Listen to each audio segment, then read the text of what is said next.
नमस्कार सभी को। आज की इस वीडियो के अंदर हम डिस्कस करेंगे 4-5 इंपॉर्टेंट टॉपिक के क्वेश्चंस जो भी सीबीएसई ने दिसंबर 2021 और जनवरी 2022 के महीनों में सीटेट पेपर 1 और सीटेट पेपर 2 में पूछे थे। अब ये 4-5 टॉपिक कौन से होंगे? पहला तो हमारा रहेगा थिंकिंग यानी कि चिंतन। दूसरा हमारा टॉपिक रहेगा लैंग्वेज यानी कि भाषा। तीसरा हमारा रहेगा मोटिवेशन। चौथा हमारा रहेगा इमोशनल डेवलपमेंट। मोटिवेशन के अंदर रीइंफोर्समेंट भी आ जाएगा और इंट्रिंसिक एक्सट्रिंसिक मोटिवेशन वाले जो क्वेश्चंस होते हैं वो भी आ जाएंगे। ठीक है, तो चलिए आज की वीडियो शुरू करने से पहले अगर आपने अभी तक हमारे चैनल को सब्सक्राइब नहीं किया है तो इसको फटाफट से सब्सक्राइब कर लीजिए, क्योंकि यहाँ डेली रात 8:30 बजे सीटेट की बेहतरीन क्लास चलती है। साथ ही आप हमसे जुड़ सकते हैं व्हाट्सएप पर भी। व्हाट्सएप नंबर है 8076392717। ये जो नंबर है इस नंबर को पहले आपको सेव करना है, फिर आपको सीटेट के लिए रजिस्ट्रेशन करना है। रजिस्ट्रेशन कैसे होगा? व्हाट्सएप पे आपको अपना नाम और साथ में लिख के भेजना है सीटेट, यानी सीटेट पेपर 1 की तैयारी कर रहे हैं या सीटेट पेपर 2 की तैयारी कर रहे हैं। ठीक है, उसके बाद में हम आपका नाम जोड़ लेंगे, अपने साथ में आपका नाम सेव कर लेंगे। उसके बाद में आपको हमारे व्हाट्सएप स्टेटस दिखने लग जाएंगे जिसमें हम इंपॉर्टेंट नोट्स भेजते रहते हैं। चलिए स्टार्ट करते हैं। पहले थिंकिंग से शुरू कर लेते हैं। देखो कह रहे हैं क्रिएटिविटी, तो क्रिएटिविटी वाला बच्चा जो होगा उसको आप किस चीज़ के लिए किस चीज़ के लिए आप कहोगे, किस चीज़ के लिए एनकरेज करोगे? तो हमने बताया था कि क्रिएटिविटी वाले बच्चे के लिए डाइवर्जेंट थिंकिंग हम कोशिश करेंगे कि डाइवर्जेंट थिंकिंग उसके अंदर हो ज़्यादा से ज़्यादा। ठीक है, क्या चीज़ नहीं करेंगे? कन्वर्जेंट थिंकिंग की बात नहीं करेंगे, क्योंकि कन्वर्जेंट थिंकिंग उसके उल्टा होती है। यानी कि अभी सारी चिंतन हमें नहीं करना है, अब सारी चिंतन हमें उसके साथ में करना है। अब जो ये क्रिएटिविटी वाला बंदा होता है, सृजनात्मक वाला बंदा होता है, ये क्या करता है? उसकी मौलिक खोज और सोच बढ़ाने की बात करते हैं हम। उसकी खुद की होनी चाहिए, उसके अंदर ओरिजिनल आइडियाज़ होने चाहिए, ये वाली बात होती है क्रिएटिव वाले बंदे में। तो सेकंड आपका इसका आंसर दिख रहा है। थर्ड फोर्थ या फर्स्ट क्यों नहीं होगा उसके ऊपर बात कर लेते हैं। इसमें कन्वर्जेंट थिंकिंग आ गई, ये हमें नहीं करना है। परीक्षा देने के लिए बेहतर कौशल, ये भी हमें नहीं करना है। विशिष्ट उपलब्धि वर्ग में सम्मिलित करना, मतलब उसको आप अलग से कहीं लेके जा रहे हो, ये भी आपको नहीं करना है। ठीक है, तो चलिए नेक्स्ट क्वेश्चन पे चलते हैं। कह रहे हैं good problem solver often have which set of following. इनमें से जो बढ़िया प्रॉब्लम सोल्वर होगा वो उनमें से क्या क्या चीज़ें होंगी? ठीक है, अब देख लेते हैं एक बार क्या क्या चीज़ें हो सकती हैं। ऑप्शन देखते हैं। क्रिएटिविटी होगी, सही बात है। डाइवर्जेंट थिंकिंग होगी, ये भी सही बात है। लैक ऑफ रिस्पॉन्स सेट, इसके बारे में भी अभी हम बात करेंगे, पहले ऑप्शन अलग देख लेते हैं। फंक्शनल फिक्स्डनेस तो बिल्कुल नहीं होगी। कन्वर्जेंट थिंकिंग भी नहीं होगी।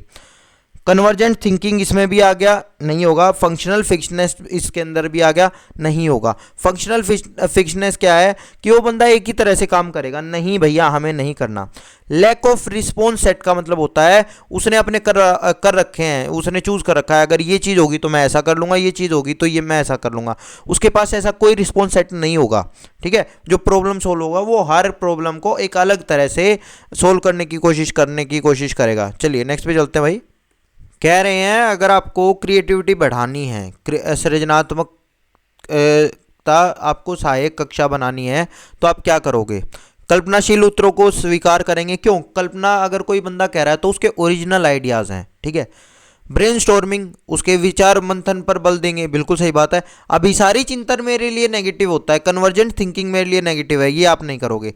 असहमति के प्रति सहनशील होंगे, बिल्कुल सही बात है। कोई बंदा आपसे असहमत है तो इसका मतलब ये नहीं है वो गलत है, वो आपसे अलग है, अलग सोच रहा है, तो अलग चीज़ को हमें बढ़ावा देना है। तो 1, 2 और 4 मेरे हिसाब से ये आंसर रहेगा। चलिए देखते हैं 1, 2, 4 कहाँ है। हाँ ये रहा, चौथा वाला आपका आंसर था। नेक्स्ट पे चलते हैं भाई। देखिए क्या कह रहा है। कह रहे हैं सीखने में विविधता रखने वाले विद्यार्थियों की कक्षा में एक शिक्षक को क्या करना चाहिए? पढ़ाने के मानकीय स्तर या स्टैंडर्ड लेवल, ये हमने बात की थी। मानक आपको कभी भी नहीं बनाने हैं बच्चों के लिए। सीखने में विविध गति रखने वाले विद्यार्थियों की भागीदारी के लिए सृजनात्मक तरीके खोजेंगे। ये वही बात है कि टीचर भी सृजनात्मक तरीके खोजने की कोशिश करेगा। विशिष्ट बालक एवं प्रतिविधिक कक्षा बनाएंगे, नहीं, अलग से उनके लिए बनाएंगे, क्लास बनाएंगे, ऐसा कुछ नहीं हो सकता। ना आप कोई अलग से ग्रुपिंग करेंगे, हमने ये बात की थी। ये एक्चुअली इंक्लूसिव एजुकेशन का क्वेश्चन था, गलती से इसमें आया हुआ है। नेक्स्ट पे चलते हैं। कह रहे हैं सृजनात्मक सोच को निम्न में से किसके द्वारा बढ़ावा नहीं दिया जाता। कौन सी चीज़ नेगेटिव है? अभिसारी सोच, अभिसारी चिंतन, यही हमारी है। कन्वर्जेंट थिंकिंग हमने बताया था, डाइवर्जेंट हमारे लिए चाहिए, कन्वर्जेंट गलत है, ठीक है। अच्छा, ओरिजिनलिटी मूलभूत विचार सही है। टॉलरेंस ऑफ एम्बिग्विटी, अस्पष्टता को स्वीकार कर सकते हैं। हो सकता है कोई बंदा अभी स्पष्ट ना हो किसी चीज़ को लेके, ये चीज़ हो सकती है, लेकिन उसका ओरिजिनल आइडिया होगा तो आप क्यों नहीं कर सकते, बिल्कुल कर सकते हैं। फ्लेक्सिबिलिटी इन थिंकिंग, ये भी सही बात है। चलिए नेक्स्ट पे चलते हैं। कह रहे रीना कक्षा में दी गई किसी भी समस्या को सुलझाने के लिए अलग अलग तरकीबें सोचती हैं। ये किसका प्रतीक है? हमने थिंकिंग के अलग अलग तरह की थिंकिंग पढ़ी थी, तो अलग अलग तरह से जो सोचता है वो क्या है? डाइवर्जेंट थिंकर होता है, अपसारी चिंतन होता है। नेक्स्ट पे चलते हैं भाई। कह रहे ये जानकारियाँ किस स्मृति में संगठित होती हैं? देखो हमारी अलग अलग तरह की स्मृति होती है, एक होता है वर्किंग मेमोरी, एक होता है सेंसरी मेमोरी, ठीक है। लॉन्ग टर्म, शॉर्ट टर्म, क्या होता है? देखो लॉन्ग टर्म मेमोरी हमारी होती है जो हम लेट तक याद रखते हैं। शॉर्ट टर्म होती है कुछ टाइम बाद हम भूल जाते हैं। जैसे आपने हो सकता है मैथ्स के फॉर्मूले आपने याद किए हो, कुछ टाइम बाद आप भूल गए, कोई दिक्कत की बात नहीं, शॉर्ट टर्म मेमोरी आपकी। आपकी लॉन्ग टर्म मेमोरी क्या है? राइड ऑफ बाइक, बाइक आपने चलानी सीखी, कितने दिन बाद भूल जाएंगे, टाइम लगेगा। फोल्डिंग लॉन्ड्री, धुले कपड़ों को तय करने की प्रक्रिया, एक बार आपने सीख ली तो मेरे हिसाब से बहुत कम ऐसा हो सकता है कि आप भूल पाएंगे। 7 वर्ष की उम्र में एक पेड़ पर चढ़ने का अनुभव, वो अनुभव भी आपको याद रहेगा, ठीक है। तो ये क्या होती है? ये लॉन्ग टर्म मेमोरी का पार्ट है, अब ध्यान समझना। अब बेसिकली अगर मैं इनकी बात करूँ ना, सेंसरी मेमोरी क्या होती है? संवेदिक। जैसे मान लो आप कहीं से जा रहे हो, आपकी नज़र किसी एक नंबर पे पड़ी या किसी एक चीज़ पे पड़ी और आपने नज़र फेर के आप चले गए आगे, तो वो आपके दिमाग में गई तो, लेकिन वो वहीं की वहीं पे मिट गई वो चीज़। आया समझ में? ये सेंसरी मेमोरी होती है। आपसे 5 सेकंड बाद पूछा कि बताओ वो नंबर आपने जो देखा था वो क्या लिखा हुआ था, आपको नहीं याद रहेगा। तो यही वाली जो चीज़ होती है ये होती है सेंसरी मेमोरी। ये जो वर्किंग मेमोरी होती है और शॉर्ट टर्म मेमोरी होती है, बहुत जो साइकोलॉजिस्ट हैं वो इसको एक ही मानते हैं कि भैया शॉर्ट टर्म मेमोरी और वर्किंग मेमोरी हमारी एक ही है, लेकिन कुछ लोगों ने इसको अलग भी कहा है। मेनली क्या चीज़ होता है वर्किंग मेमोरी? जैसे मैंने आपको बताया था, आपको मैथ्स के फॉर्मूले, आप कोई चीज़ करना चाह रहे हो, आपको वो कुछ दिनों से, ठीक है, आपको ये हो सकता है वो कुछ मिनट से लेके कुछ दिनों तक आपको वो चीज़ याद रह सकती है अगर आप प्रैक्टिस में नहीं हो, ठीक है, वरना आप भूल जाओगे। बेसिकली यही चीज़ है। चलिए नेक्स्ट पे चलते हैं भाई। इनमें से क्रिटिकल थिंकिंग में क्या क्या है ये तो हमने पढ़ा था। मेटाकोग्निशन भी होता है, एनालिसिस भी होता है, रिफ्लेक्शन भी होता है, तीनों चीज़ें होती हैं, कोई बड़ी बात थी नहीं। चलिए नेक्स्ट पे चलते हैं।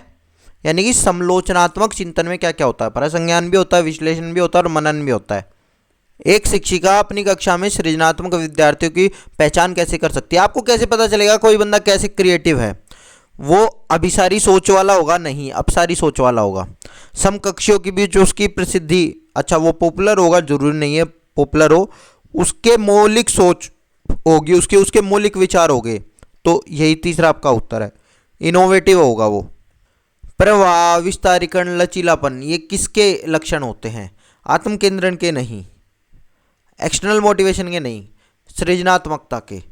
फ्लुएंसी भी होगी, एलोबरेट भी कर पाएगा और वो फ्लेक्सिबल भी होगा, ठीक है, क्योंकि नई नई चीज़ खोजने की कोशिश करेगा। नेक्स्ट पे चलते हैं भाई।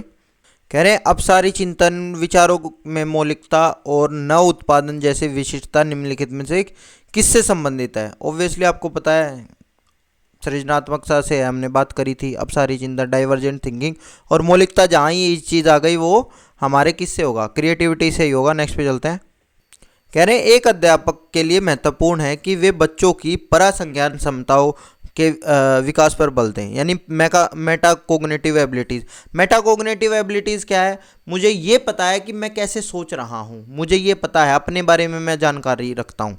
तो इस कथन के पीछे क्या तर्क है देखते हैं। जब बच्चे अपनी धारणा और चिंतन के बारे में जागरूक हो जाते हैं तब वो अपने अधिगम के नियमन और अधिक योग्य हो जाते हैं, यानी कि वो और ज़्यादा अपने अधिगम को और ज़्यादा बेहतर कर सकते हैं।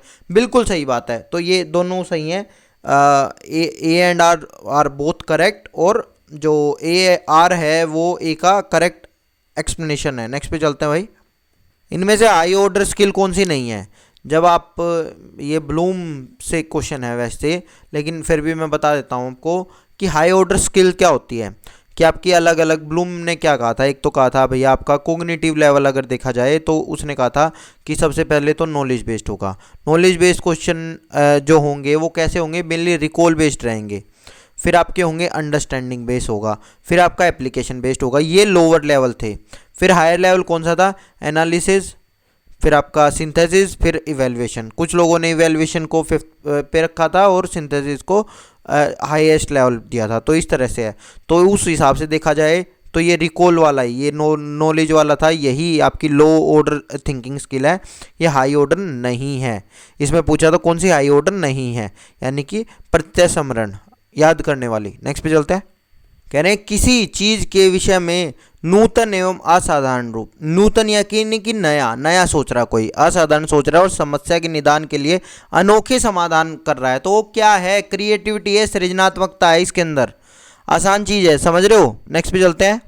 बिंदु अपने आप से परियोजनाओं पर कार्य करने के लिए बहुत उत्साहित है।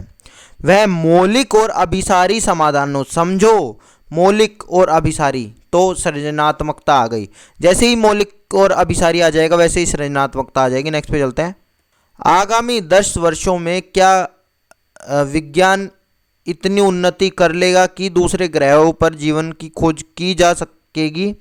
यह प्रश्न विद्यार्थियों में कौन से चिंतन को बढ़ावा दे रहे हैं, अभिसारी या अपसारी।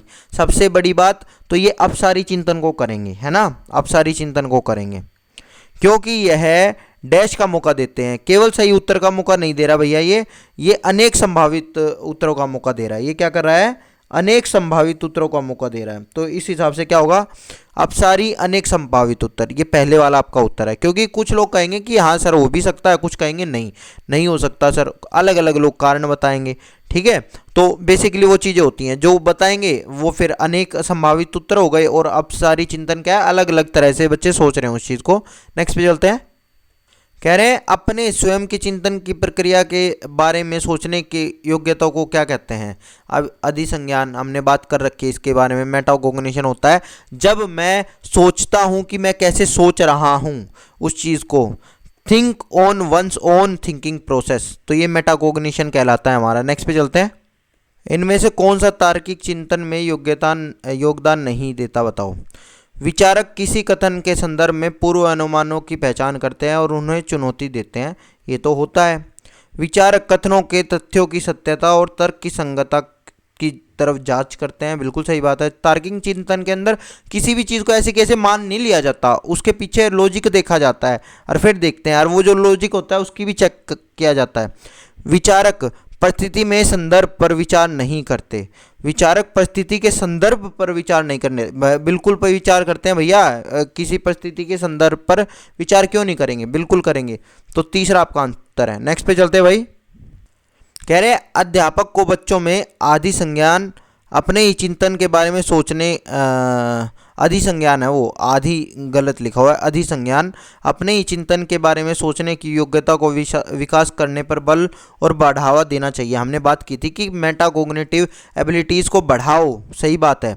अधिसंज्ञानात्मक ज्ञान बच्चों को अपने चिंतन और स्व नियंत्रण करने में मदद करता है, बिल्कुल सही है ये भी। तो आपका उत्तर क्या हो गया, पहला और दूसरा ही हो गया, मतलब दोनों सही हैं और करेक्ट एक्सप्लेनेशन है, तो फर्स्ट आंसर आ गया। चलिए नेक्स्ट पे चलते हैं भाई। परासंज्ञान परासंज्ञान या अधिसंज्ञान क्या है, मेटाकॉग्निशन क्या है। देखो हिंदी में, इंग्लिश में तो मेटाकॉग्निशन नहीं रह रहा है, हिंदी में नाम अलग अलग आ गए। तो अपनी खुद की सोच के बारे में सोचने की प्रतिक्रिया, यही है, प्रतिक्रिया नहीं है, भी प्रक्रिया होनी चाहिए थी। सहज सिद्धांत, जो बच्चे अपने आसपास सहज सिद्धांत वगैरह ये चीज़ें तो है ही नहीं, स्कीमा वगैरह के बारे में बात ही नहीं है। सीधी सीधी बात है, मेटाकॉग्निशन क्या है, मैं ये सोच रहा हूँ कि मैं कैसे सोचता हूँ। नेक्स्ट पे चलते हैं भाई। कह रहे हैं अध्यापक किस तरह रचनात्मक चिंतन को पोषित कर सकता है, बच्चे ज़्यादा से ज़्यादा क्रिएटिव बने कैसे। शिक्षार्थियों को तत्व रूप से निगाह रखकर, उनके ऊपर निगाह रख रहा है, नहीं भाई। प्रत्येक शिक्षार्थी में निपुणता से कम अपेक्षित न करना कि बस परफेक्ट होने चाहिए वरना गलत हो जाएगा, नहीं। शिक्षार्थियों को समस्या के समाधान के लिए भिन्न भिन्न तरीके अपनाने के लिए अवसर देना। आप अवसर दे रहे हो तो वो उतने ज़्यादा क्रिएटिव होंगे, मेरे हिसाब से यही होगा। चलिए नेक्स्ट पे चलते हैं। जो गणितीय प्रश्न जो परिकल्पना परिस्थितियों से संबंधित होते हैं, अलजेब्रिक एक्सपीरियंस होता है जिनके अंदर, और हाइपोथेटिकल क्वेश्चन होते हैं, यानी कि वो रियल नहीं होते, हाइपोथेटिकल होते हैं कि अगर ऐसा हो गया तो ऐसा हो जाएगा। तो उसके अंदर क्या होता है, एब्स्ट्रैक्ट थिंकिंग होती है, क्योंकि वो हाइपोथेटिकल का मतलब ये होता है हाइपोथेसिस बनाते हैं बच्चे। हाइपोथेसिस कहाँ बनाते हैं, जब एब्स्ट्रैक्ट थिंकिंग बच्चों के अंदर आ जाती है, ठीक है। तो यही आपका पहले वाला, ये आपका उत्तर हो गया। तो पियाजे ने भी क्या कहा है कि आपकी हाइपो डिडक्टिव थिंकिंग कब आएगी, आपकी हाइपो डिडक्टिव थिंकिंग आएगी जब बच्चा चौथी स्टेज में पहुंच जाएगा उसके अकॉर्डिंग। नेक्स्ट पे चलते हैं। विद्यार्थियों में समालोचनात्मक चिंतन का आकलन किस प्रकार किया जा सकता है, कैसे करोगे कि किसी बच्चे में क्रिटिकल थिंकिंग है या नहीं है। उनकी प्रत्यास्मरण, उनसे देखोगे कि उनको कितना याद रहता नहीं। उनके विवेचनात्मक कौशलों का विश्लेषण करोगे, ये हो सकता है एनालाइज करोगे आप उनके इंटरप्रिटेशन स्किल। उनके मेजरिंग द स्पीड ऑफ कॉपिंग, कितनी जल्दी वो नकल मार लेते हैं, ये तो नहीं करोगे आप। और चौथा क्या है, चौथा कह रहा है एक्यूरेसी, कैलकुलेट करोगे उनकी स्पेलिंग के अंदर कितनी एक्यूरेसी, ये भी नहीं है। तो आपका क्या हो गया, दूसरा ही आपका उत्तर था जो मैंने बताया था। नेक्स्ट पे चलते हैं। निम्नलिखित में से किस में अधिसंज्ञानात्मक क्षमताओं की जरूरत पड़ती है, कौन सी होती है वो। प्रयोग में चरणों का विवरण, समस्या समाधान की अपनी रणनीतियों का चिंतन, इसी का यही है। आपको कब मेटाकोग्निटिव कैपेसिटी की जरूरत पड़ेगी, जब आप खुद का सोच रहे होंगे कि आप कोई प्रॉब्लम सोल्व कर रहे हो और आप देखोगे वो सोल्व नहीं हो रही है, तो आप सोचोगे आपके कहीं तरीके में ही तो दिक्कत नहीं है, आप कैसे सोच रहे हो उस चीज़ को, ये सारी चीज़ें आप देखोगे। तो reflecting on one own strategy, हम अपनी खुद की स्ट्रेटेजी के ऊपर देखते हैं, ठीक है। चलिए नेक्स्ट पे चलते हैं भाई। निम्नलिखित में से कौन सा सृजनात्मकता का महत्वपूर्ण कारक नहीं है, कौन सा नहीं है बताओ। मौलिकता तो है, अभिसारी चिंतन नहीं है, हमने बात की थी डाइवर्जेंट थिंकिंग होना चाहिए था, अपसारी चिंतन होना चाहिए था, ये नहीं होगा। नेक्स्ट पे चलते हैं भाई। निम्नलिखित में से कौन सा सृजनात्मक का अनिवार्य लक्षण है, उससे बिल्कुल उल्टा क्वेश्चन आ गया, अपसारी चिंतन है, सीधा सीधा आंसर था। चलिए नेक्स्ट पे चलते हैं। ऐसी गतिविधियों का चयन जिसमें अंतर्दृष्टि और विविध प्रकार के उत्तर देने की संभावनाएं होती हैं, तो ये क्या है, विविध प्रकार के उत्तर दे रहे हो, तो ये हमारी सृजनात्मकता ही तो है भाई, सीधा था, इसमें तो कुछ था ही नहीं। निम्नलिखित में से कौन सा शिक्षार्थियों को उनके सीखने का स्वयं मूल्यांकन, आप खुद की मूल्यांकन कर रहे हो, उनकी समझ की जांच करता है, उनकी खुद की समझ की जांच कर रहा है कोई बंदा और खुद का मूल्यांकन कर रहा है, ये किसके अंदर आता है, ये मेटाकोग्निशन के अंदर आता है, अधिसंज्ञान के अंदर आता है, पर संज्ञान के अंदर आता है। नेक्स्ट पे चलते हैं भाई। A teacher should design activity which promote, क्या आप चीज प्रमोट करनी चाहिए, टीचर क्या डिजाइन करे, डाइवर्जेंट थिंकिंग, अपसारी चिंतन प्रमोट करे, वो चीजें करेगा टीचर, ठीक है। नेक्स्ट पे चलते हैं। निम्नलिखित में से क्या सृजनात्मक वाला बच्चे की विशेषता नहीं होगी, आपको क्या लगता है क्या वो नहीं करेगा। उनकी समस्या सुलझाने का कौशल उच्च कोटि का होता है, बिल्कुल, क्योंकि वो क्रिएटिव होते हैं, वे विभिन्न तरीकों से समस्या का समाधान करते हैं, हमने बात की इस बारे में। उनमें नए विषयों को सीखने की जिज्ञासा कम होती है, नहीं भैया उनमें तो जिज्ञासा ज़्यादा होती है, तो तीसरा आपका उत्तर है। नेक्स्ट पे चलते हैं। एक शिक्षक अपने विद्यार्थियों के बीच अधिसंज्ञानात्मक विकास को सुसाध्य करना चाहता है, निम्नलिखित में से कौन सा उद्देश्य के लिए सहायक नहीं होगा, कौन सा सहायक नहीं होगा। मूल्यांकन, प्रबोधन, योजना, रट कर याद करना, ये तो बिल्कुल ही नहीं होगा, समझ रहे हो। स्वयं का मूल्यांकन भी करेगा, स्वयं की मॉनिटरिंग भी करेगा और स्वयं के लिए योजना भी बनाएगा, ये तो सही चीजें थी, लेकिन रट कर थोड़ी याद करेगा। नेक्स्ट पे चलते हैं। विशिष्ट जानकारी को स्मरण पर आधारित प्रश्नों के उत्तर देने के बाद एक विद्यार्थी इस बात पर विचार कर रहा है कि इस कार्य में किन संकेतों ने उसकी मदद की, समझ रहे हो, मतलब कौन से संकेत थे, वो खुद की सोच के ऊपर बात कर रहा है। तो ऐसे में विद्यार्थी किस चीज़ का विकास कर रहा है, ऐसे में विद्यार्थी मेटाकोग्निशन का यानी कि अधिसंज्ञान का विकास कर रहा है। वो खुद के ऊपर सोच रहा है कि उसने कैसे उत्तर दिए थे, क्या क्या चीज़ें उसने सोची थी और क्या क्या हिंट्स उसको मिली थी, ये चीज़ें सोच रहा है वो। नेक्स्ट पे चलते हैं। अधिसंज्ञानात्मक कौशल क्या है, चिंतन और अधिगम को नियंत्रित करते हैं, बिल्कुल सही बात है। ये हमारे चिंतन को, क्यों हम अपने चिंतन के बारे में सोचते रहते हैं कि ये चीज़ कैसे होगी कैसे नहीं होगी, तो ये उसको नियंत्रित करते हैं, पहला आपका उत्तर होएगा। चलिए नेक्स्ट पे चलते हैं। अपनी सोच पर विचार करना, अपनी सोच पर विचार कौन करेगा, अधिसंज्ञान करेगा भाई, सीधा सीधा ही आपका उत्तर है। देख रहे हो आपको कितने क्वेश्चन पूछे हुए हैं मेटाकोग्निशन से। नेक्स्ट पे चलते हैं। अधिसंज्ञान के बारे में निम्नलिखित में से कौन सा कथन सही नहीं है, गलत कौन सा है? अधिसंज्ञान अपने ज्ञान पर मनन करने में मदद करता है, बिल्कुल सही बात है। अधिसंज्ञान एक निचले क्रम का ज्ञान है, ना भाई निचले क्रम का थोड़ी है, गलत है ये चीज़ तो। चलो दूसरा ही आपका उत्तर हो गया। नेक्स्ट पे चलते हैं। एक शिक्षिका विद्यार्थियों से उनकी स्वयं के चिंतन प्रक्रिया के बारे में सोचने के लिए कह रही है। वो किस चीज़ के ऊपर ध्यान कोशिश कर रही है? अधिसंज्ञानात्मक जो स्किल है, कौशल है, उसके ऊपर बात कर रही है। तो दूसरा ही आपका उत्तर था। लो आधे अधिसंज्ञान के हैं भाई। नेक्स्ट पे चलते हैं। वह ज्ञान जो व्यक्ति को अपने बारे में सोचने में मदद करता है, तो क्या है वो अधिसंज्ञान होगा। आंख बंद करके अधिसंज्ञान लगाने लग गए होगे अब तो आप, है ना। एक निर्दिष्ट लक्ष्य तक पहुंचने के लिए छात्रों को उनकी संज्ञानात्मक क्षमताओं पर चिंतन करने के लिए, खुद के चिंतन पर, खुद की क्षमताओं पर चिंतन करने के लिए प्रोत्साहित कर रहे हैं।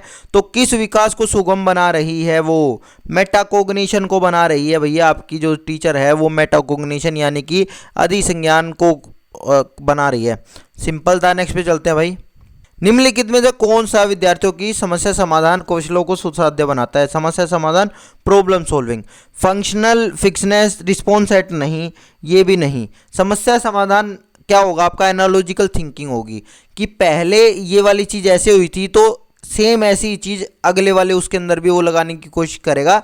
ये एनालॉजिकल थिंकिंग होती है समस्या समाधान। अच्छा, पहले जब हमारा बल्ब फ्यूज़ हुआ, सॉरी, जब हमारा बल्ब जल नहीं रहा था तो हमें ये याद है बल्ब फ्यूज़ हो गया था, तो वो बल्ब को ला के बल्ब जलाने की कोशिश करेगा। कैसे? नया बल्ब खरीद के लाएगा, देखेगा, फिर याद आएगा उसको, नहीं भाई ऐसा भी तो हो सकता है कि एक बार जब हमारा बल्ब नहीं जल रहा था तो हमारा लाइट ही भागी हुई थी, तो वो चेक करके आएगा लाइट भागी हुई है क्या। एक बार ऐसा हो सकता है, वो स्विच वगैरह चेक करेगा। तो ये बेसिकली ये चीज़ें मैंने आपको बताई हैं, ठीक है। तो चलिए नेक्स्ट पे चलते हैं। मतलब मेनली क्या है कि पुराने वाले को अगर ज्ञान को आप नई परिस्थिति में डालने की कोशिश करोगे, यूज़ करने की कोशिश करोगे, तो उसको एनालॉजी कहते हैं, ठीक है। अब बताओ, एप्लीकेशन, एनालिसिस और सिंथेसिस, ये कौन सी चीज़ें होती हैं? एप्लीकेशन, एनालिसिस और सिंथेसिस। वैसे तो एप्लीकेशन को भी लोअर ऑर्डर में मान लिया जाता है, लेकिन जब एनालिसिस और सिंथेसिस आ गया ना, तो इसको मैं हायर ऑर्डर थिंकिंग स्किल ही कहूँगा। लोअर ऑर्डर कौन सी कहूँगा? जो वो नॉलेज वाली थी, ठीक है। चलिए नेक्स्ट पे चलते हैं भाई। उच्च सृजनात्मक वाले विद्यार्थियों की आवश्यकताओं को पूरा करने के लिए एक शिक्षक को ऐसी गतिविधियों से बचना चाहिए। क्या चीज़ नहीं करनी चाहिए? उसको अभिसरण सोच या अभिसारी सोच नहीं करनी चाहिए। कन्वर्जेंट थिंकिंग उसके लिए घातक होगी बच्चे के लिए। नेक्स्ट पे चलते हैं। हमारी अपनी क्षमताओं और दिए गए करी की मांगों के अनुसार उस स्थिति में उपयोगी रणनीति की समझ का परोक्ष या प्रत्यक्ष बोध क्या कहलाता है? हम खुद का बोध कर रहे हैं। सीधा सीधा उत्तर अधिसंज्ञानात्मक ज्ञान हो जाता है आपका। मतलब समझ रहे हो, कुछ है ही नहीं। नेक्स्ट पे चलते हैं। कह रहे हैं कि निम्नलिखित में से कौन सी सृजनात्मक विद्यार्थी की पहचान संबंधी विशेषता नहीं होगी? क्या नहीं होगा सृजनात्मक बंदे में? अभी सारी सोच नहीं होगी, अब सारी सोच होगी। सीधा सीधा चीज़ें थी। कन्वर्जेंट थिंकिंग नहीं होगी, डाइवर्जेंट होगी। नेक्स्ट पे चलते हैं। स्वयं के ज्ञाता होना, स्वयं का ज्ञाता। लो भाई, एक तो देखो क्रिएटिविटी और थिंकिंग से क्वेश्चन आ जा रहा है, और एक आपका सीधा सीधा यहाँ मेटाकोग्निशन से क्वेश्चन आ जा रहा है पेपर के अंदर।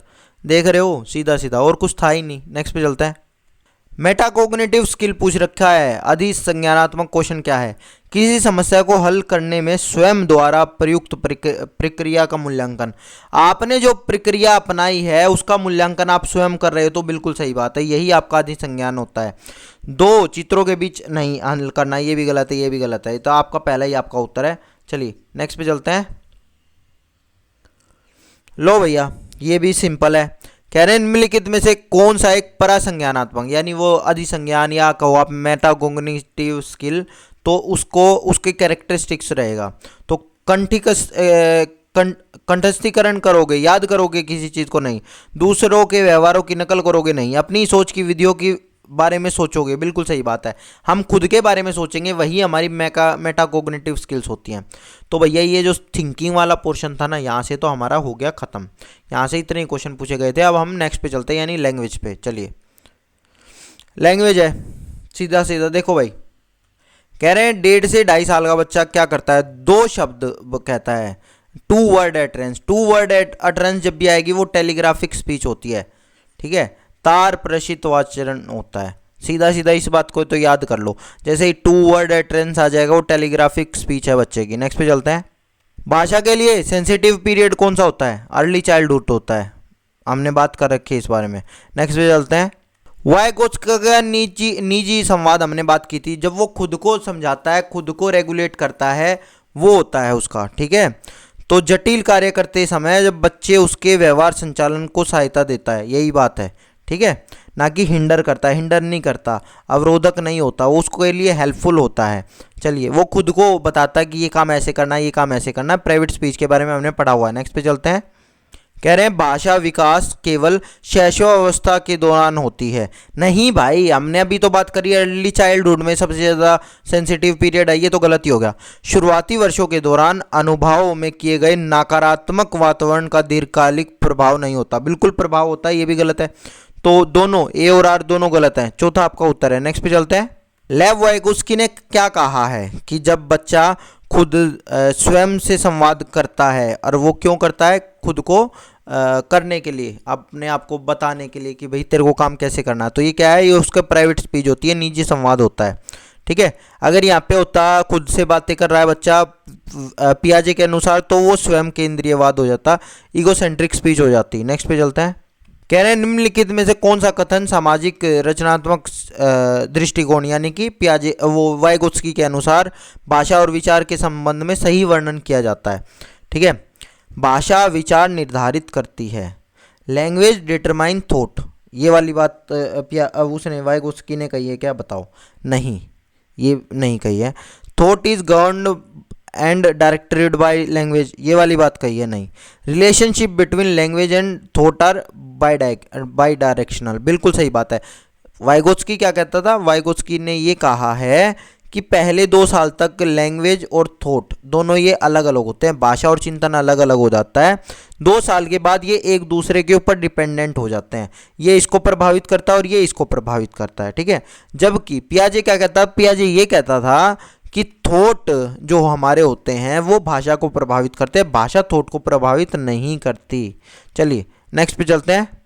बच्चे का अपने आप से बात करना क्या है? ये वो अपने सोच का विनियमित करने में मदद करता है, रेगुलेट कर रहा है उसकी अपनी सोच को। हमने बात की थी, जो वाइगोत्स्की कहता है कि जब बच्चा अपने आप से बात कर रहा है तो वो अपनी सोच को रेगुलेट कर रहा है। तो दूसरा ही आपका उत्तर है। चलिए नेक्स्ट पे चलते हैं। एक शिक्षक को बच्चों के अपने आप से बात करने को कैसे प्रतिक्रिया देनी चाहिए? सेल्फ टॉक जो बच्चा कर रहा है उसे हतोत्साहित करना चाहिए? बिल्कुल भी हतोत्साहित नहीं करना चाहिए। उसे हतोत्साहित करें नहीं, उसे प्रोत्साहित करें, क्योंकि इसमें स्वयं नियमन सुसाधित है। बिल्कुल सही बात है। सेल्फ रेगुलेट कर रहा है, वो सेल्फ रेगुलेट करने के लिए बातें करता है, तो उस चीज़ को तो प्रोत्साहित करोगे, एनकरेज करोगे, ठीक है। चलिए, ये लास्ट वाला तो बकवास सा ऑप्शन था। नेक्स्ट पे चलते हैं। भाषा अर्जन के संदर्भ में निम्नलिखित में से कौन सा आचरण संवेदनशील है? प्रारंभिक बाल्यावस्था, अर्ली चाइल्डहुड, हमने बताया था कि भाषा के लिए सबसे ज़्यादा सेंसिटिव पीरियड है। नेक्स्ट पे चलते हैं। वाइगोत्स्की के संरचनावाद में क्या चीज़ महत्वपूर्ण है? भाषा, हमने बात की थी, भाषा, कल्चर, और यही तो 2-3 चीज़ें थी जो वाइगोत्स्की ने कहा था कि सबसे ज़्यादा महत्वपूर्ण है। नेक्स्ट पे चलते हैं। भाषा व संज्ञानात्मक विकास के बारे में कौन सा कथन सही है? बताओ आप। भाषा संज्ञानात्मक विकास में महत्वपूर्ण भूमिका निभाती है, ये वाइगोत्स्की ने कहा था, और ये बहुत इंपॉर्टेंट चीज़ है। भाषा संज्ञानात्मक विकास में कोई भूमिका नहीं निभाती है, ये वाली बात पियाजे ने कही थी, और ये बात गलत है। भाषा संज्ञानात्मक विकास की प्रक्रिया में बाधा उत्पन्न करती है, ये किसी ने भी नहीं कहा था, ये बात गलत है।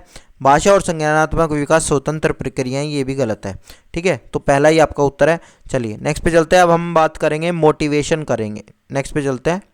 अक्सर यह तर्क दिया जाता है कि पुरस्कार देना अधिगम को अभिप्रेरित करने के उत्तम तरीका नहीं है। क्यों?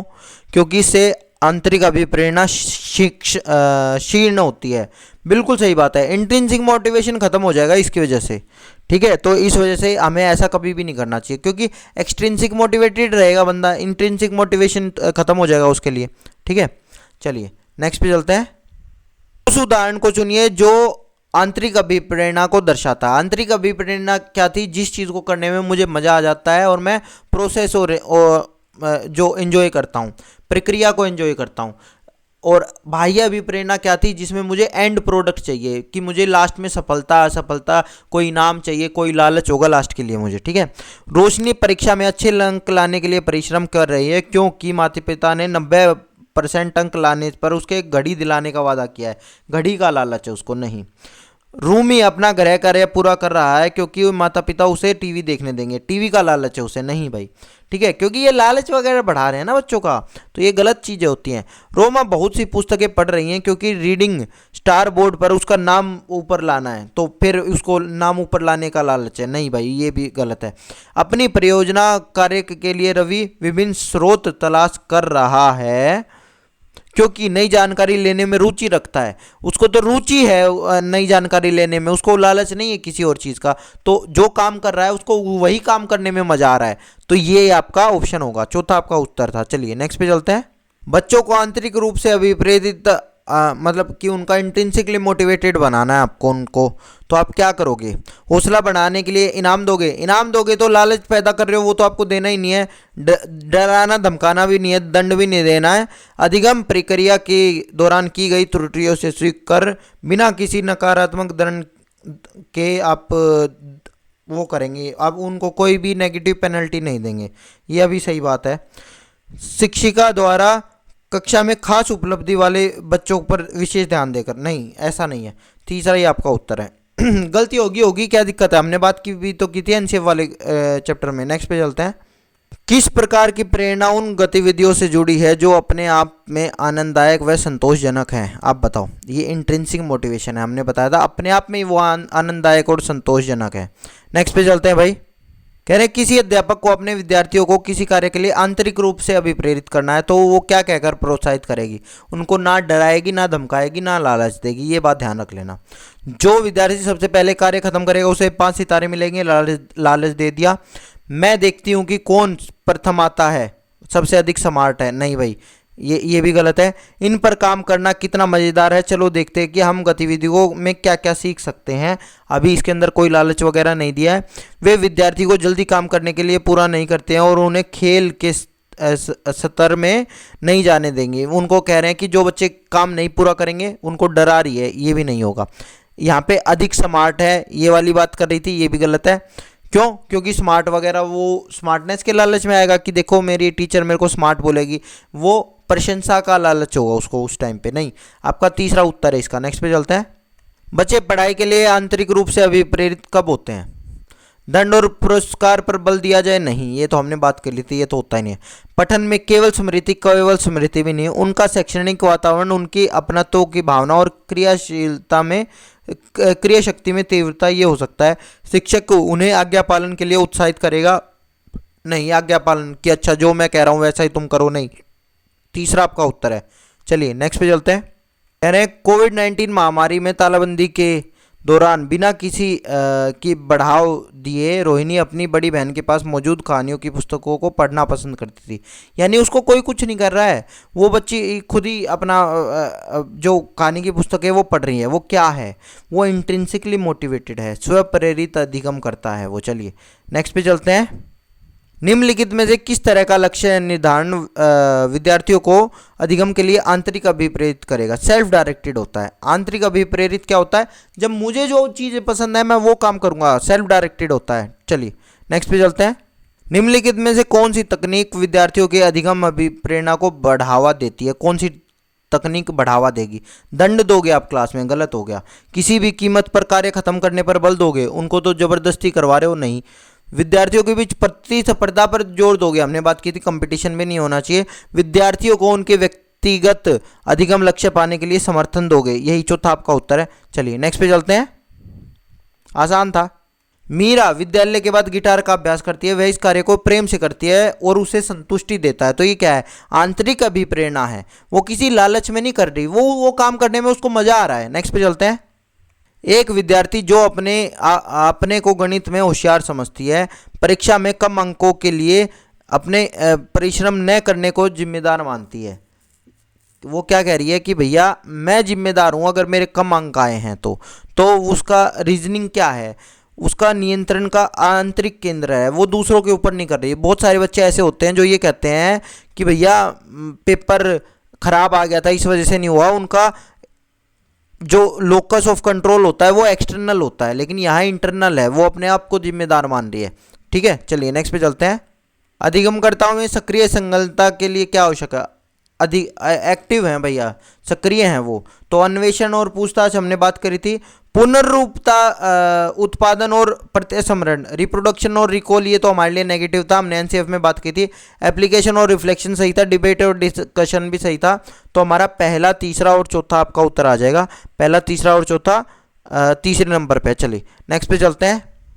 कह रहे हैं निम्नलिखित में से कौन सा प्रेरणा के स्रोत और प्रेरणा के लिए सही युग्म है? तो क्यूरियोसिटी और इंट्रिंसिक मोटिवेशन, सही बात है। जिज्ञासा और आंतरिक अभिप्रेरणा, जिज्ञासा, आंतरिक अभिप्रेरणा आप जिज्ञासा की वजह से कर सकते हो, कोई दिक्कत नहीं है। ठीक है, अगर आप कोई काम कर रहे हो तो आप आंतरिक अभिप्रेरित हो, अगर अपनी जिज्ञासा की वजह से कर रहे हो। समकक्षियों की सराहना, आंतरिक अभिप्रेरणा नहीं होती, आपको लालच हो रहा है इस चीज़ के अंदर। आंतरिक अभिप्रेरणा में शिक्षकों की प्रशंसा, फिर लालच हो रहा है। आंतरिक अभिप्रेरणा में मैच की ट्रॉफी, फिर आपको लालच हो रहा है। तो आपका पहला ही आपका उत्तर था। नेक्स्ट पे चलते हैं। निम्न में से कौन सा बाह्य अभिप्रेरणा का उदाहरण है? कौन सा है बताओ?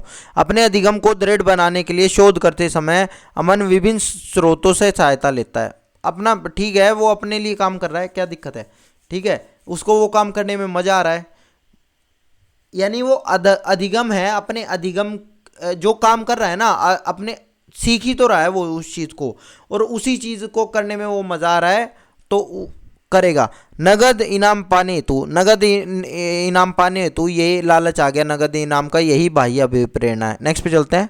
निम्नलिखित में से कौन सा बाह्य अभिप्रेरणा का उदाहरण नहीं है? बताओ आप, कौन सा नहीं है, यानी कि कौन सा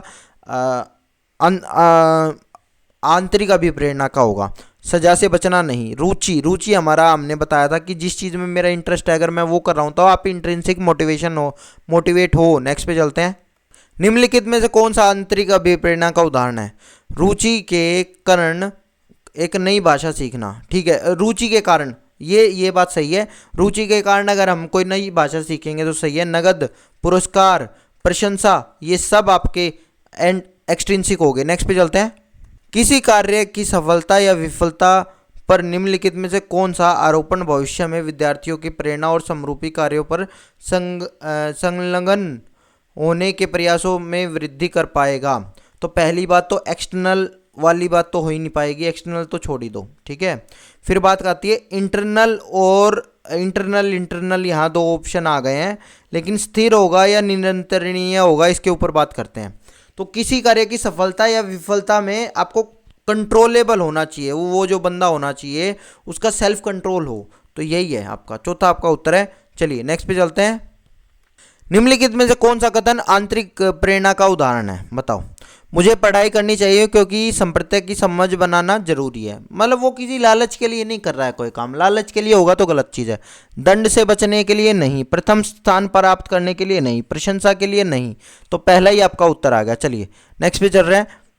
फिर वही बात आ गई, आंतरिक अभिप्रेरणा का उदाहरण बताओ। मैं प्रशंसा पाने के लिए नहीं, सजा से बचने के लिए नहीं, इसलिए करूंगा ताकि अच्छी छवि बने नहीं, मैं यह कार्य करूंगा क्योंकि मुझे इस कार्य को करने में आनंद आता है। तो चौथा आपका आंसर है। चलिए नेक्स्ट पे चलते हैं। निम्नलिखित में से कौन सा बाह्य अभिप्रेरणा का उदाहरण नहीं है? बताओ, बाह्य अभिप्रेरणा का उदाहरण नहीं है।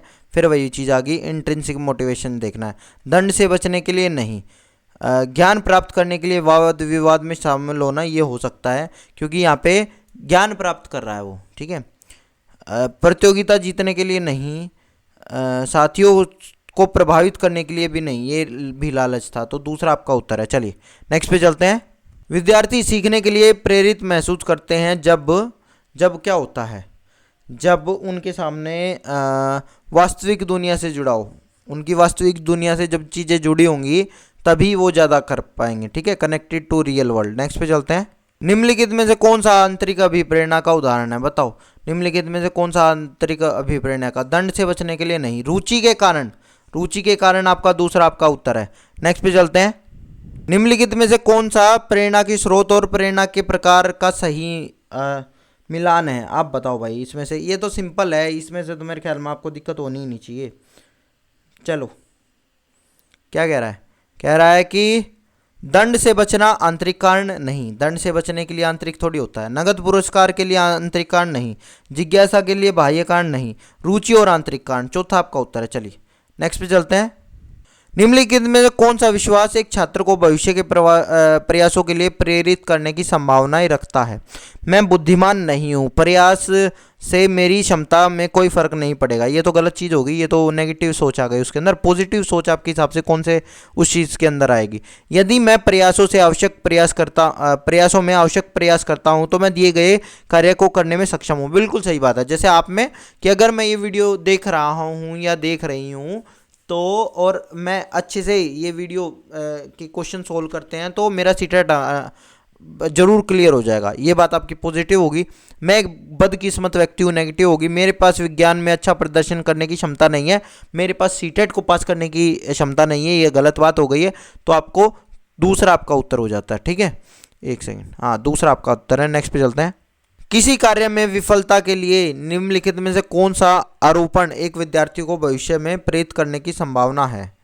वही वाली बात आ गई, सेम वैसा ही क्वेश्चन है। मैं बुद्धिमान नहीं हूँ, मैंने इस बार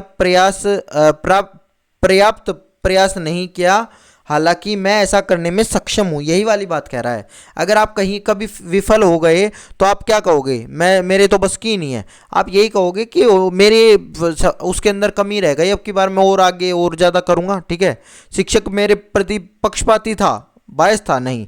यह विषय परीक्षा मंगलवार को पड़ती है, मंगलवार मेरे लिए अशुभ दिन नहीं है, ऐसा भी नहीं है। नेक्स्ट पे चलते हैं भाई। निम्नलिखित में से कौन सा युग्म घटक बताओ कैसे है? देखो, आत्म परितोषण, सेल्फ फुलफिलमेंट आपका इंट्रिंसिक में आता है, एक्सट्रिंसिक में नहीं आता। जिज्ञासा, क्यूरियोसिटी आपकी इंट्रिंसिक में आती है, ये सही है। नगद पुरस्कार एक्सट्रिंसिक में आता है, बाह्य वाले में आता है। रुचि आपकी आंतरिक में आती है, ये भी गलत हो गया, तो दूसरा आपका उत्तर हो गया। ठीक है, तो चलिए भैया, ये मोटिवेशन वाला भी कंप्लीट हो गया है। अब हम चलेंगे इमोशंस की तरफ। नेक्स्ट पे चलते हैं। कह रहे हैं बच्चों में संवेगों के अधिगम की क्या भूमिकाएं रहती हैं? पहली बात तो यही है, क्या भूमिका रहेगी, बहुत जरूरी है भाई।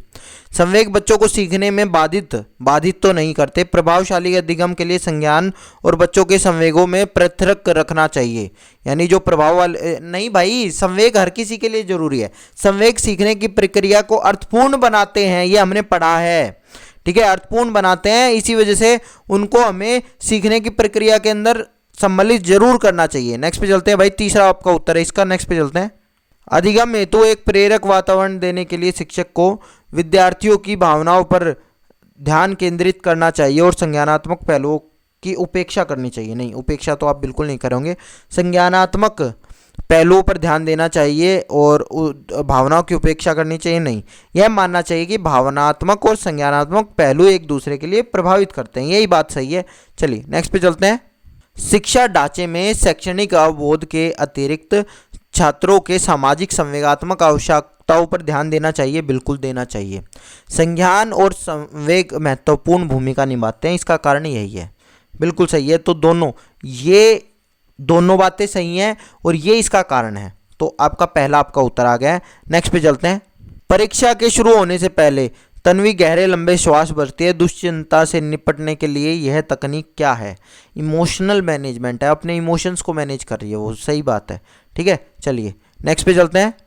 अगर एक विद्यार्थी किसी क्रिया को मूल्यवान मानता है लेकिन उस क्रिया को करने के लिए उसके पास बहुत कम नियंत्रण है, तो इस अवस्था में क्या होगा? मैंने बताया था फ्रस्ट्रेट हो जाएगा बंदा, ऐसी अवस्था में क्या होगा? फ्रस्ट्रेट हो जाएगा। तीसरा आपका उत्तर है। चलिए नेक्स्ट पे चलते हैं।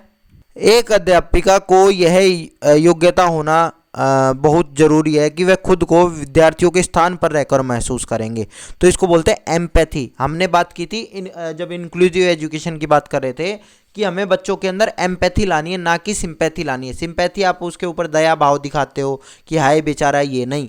एम्पैथी का मतलब होता है आप उसकी जगह खुद को रख के देखते हो, जो कि मैंने आपको एक एग्जाम्पल भी दिया था कि मान लो आप क्लास में ये सोचो कि इसके लिए मैं ब्रेल किताबें और क्यों लाऊं, तो तो आप ये सोचो कि मान लो आप ऐसी क्लास में हो जहाँ केवल ब्रेल किताबें हैं, तो आप अपनी किताब मांगोगे ना कि भैया मेरे लिए तो नॉर्मल पढ़ने वाली किताब होनी चाहिए। तो सेम वही वाली बात है। तो क्यों? क्योंकि आप ब्रेल नहीं पढ़ सकते, वो बच्चा वो नहीं पढ़ सकता, तो सीधी बात यही है। तो ये एम्पैथी बताता है, ये आपका सेकंड तदानुभूति। नेक्स्ट पे चलते हैं भाई।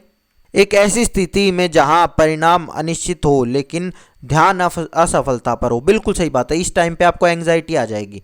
एंग्जाइटी अटैक कब आते हैं? जब आप सोच से होते हो, बहुत ज़्यादा सोच रहे होते हो और वो चीज़ें सोच रहे होते हो जो आपके फेलियर, मतलब हो सकता है आप पास भी हो जाओ, लेकिन आपका दिमाग हमेशा ये रहता है कि मैं फेल हो गया तो, मैं फेल हो गया तो, मैं फेल हो जाऊंगा, मैं फेल हो जाऊंगा।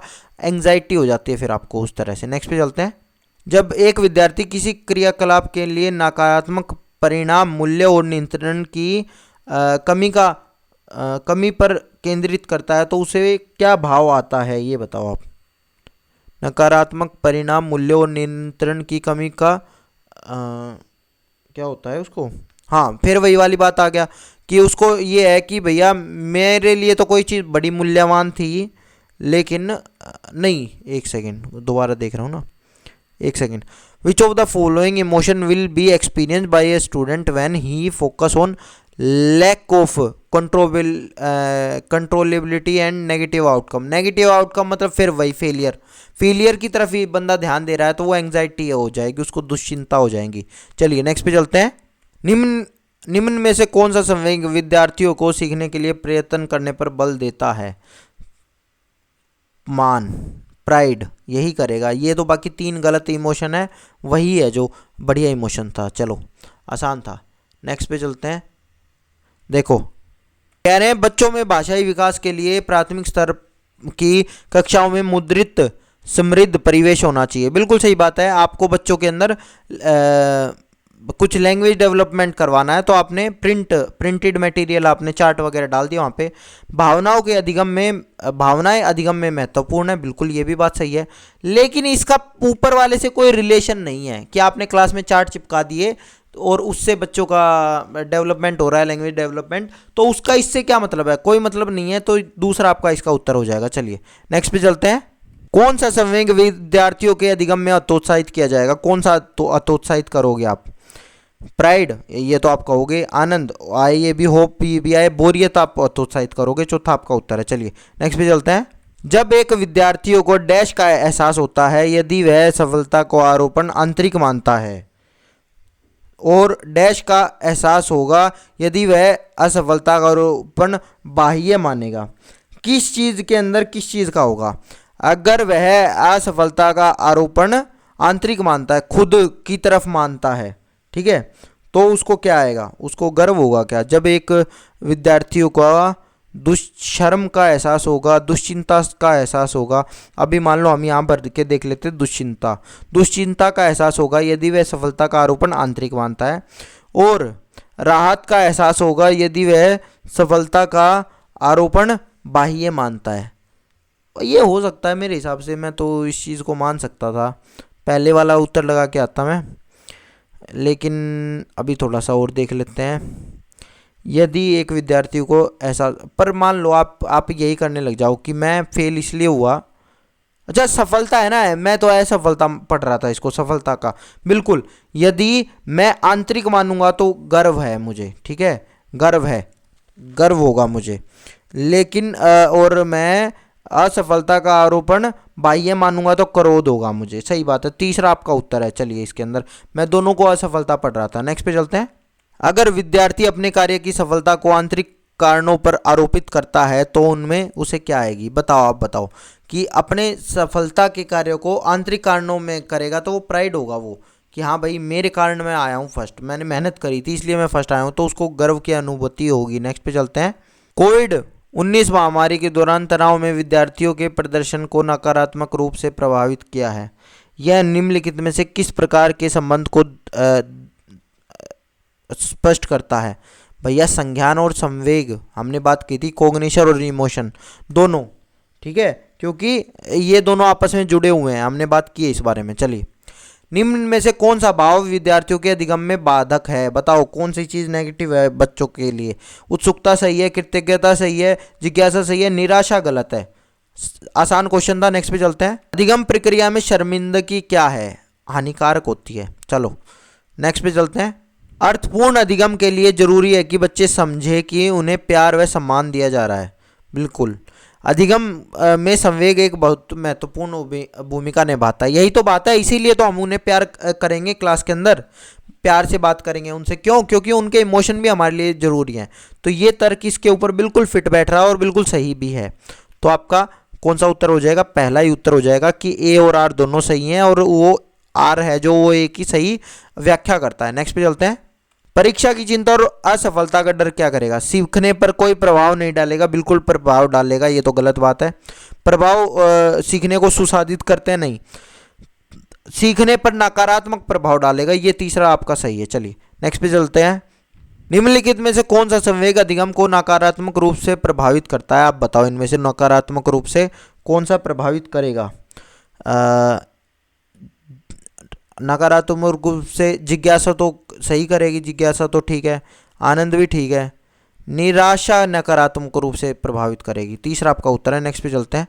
संवेगों के संबंधित समकालीन मनोवैज्ञानिक सिद्धांत संज्ञानात्मक और भावात्मक प्रक्रियाओं को किस तरह देखते हैं?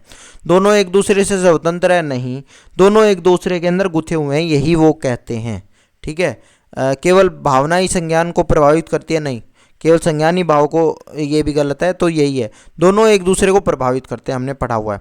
जब आपके कम मार्क्स आएंगे तब भी आप परेशान होगे, और जब परेशान होगे तब उसकी वजह से भी कम मार्क्स आपके आ सकते हैं। समझ लेना इस चीज़ को। संवेग और संज्ञान में निम्नलिखित में से कौन सा कथन सही है? आप बताओ। किसी प्रकार के संवेगों से ध्यान अवधि अपरिवर्तित रहती है, ऐसा नहीं है। संवेग मतलब कि आपका जो अटेंशन होता है, आपका कोई, अगर आप गुस्सा हो रहे हो या आप परेशान हो तो आपका अटेंशन बदलेगा। संवेग और तार्किक सोच एक दूसरे से स्वतंत्र है, बिल्कुल गलत है। गुस्से में आप गलत सोच लेके जा सकते हो।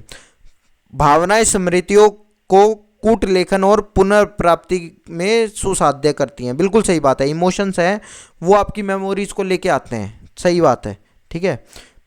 स्मृति सकारात्मक और नकारात्मक संवेगों से जुड़ी नहीं होती, नहीं भाई, बिल्कुल जुड़ी होती हैं। ठीक है। निम्नलिखित में से कौन सा संवेग अधिगम को सकारात्मक बनाता है? बताओ कौन सा पॉजिटिव है? चिंता नहीं, बोरियत नहीं, भय नहीं, आशा। आशा हमारे लिए पॉजिटिव संवेग यही है। ठीक है। तो धन्यवाद दोस्तों, आपका दिन शुभ रहे। आपने ये काफ़ी सारे क्वेश्चन आज कर लिए। धन्यवाद। हमारे 4-5 टॉपिक आज कंप्लीट हो गए हैं। धन्यवाद। वीडियो पसंद आया हो तो इसको लाइक कर देना, अपने दोस्तों के साथ शेयर कर देना, और कमेंट में तो बता ही देना।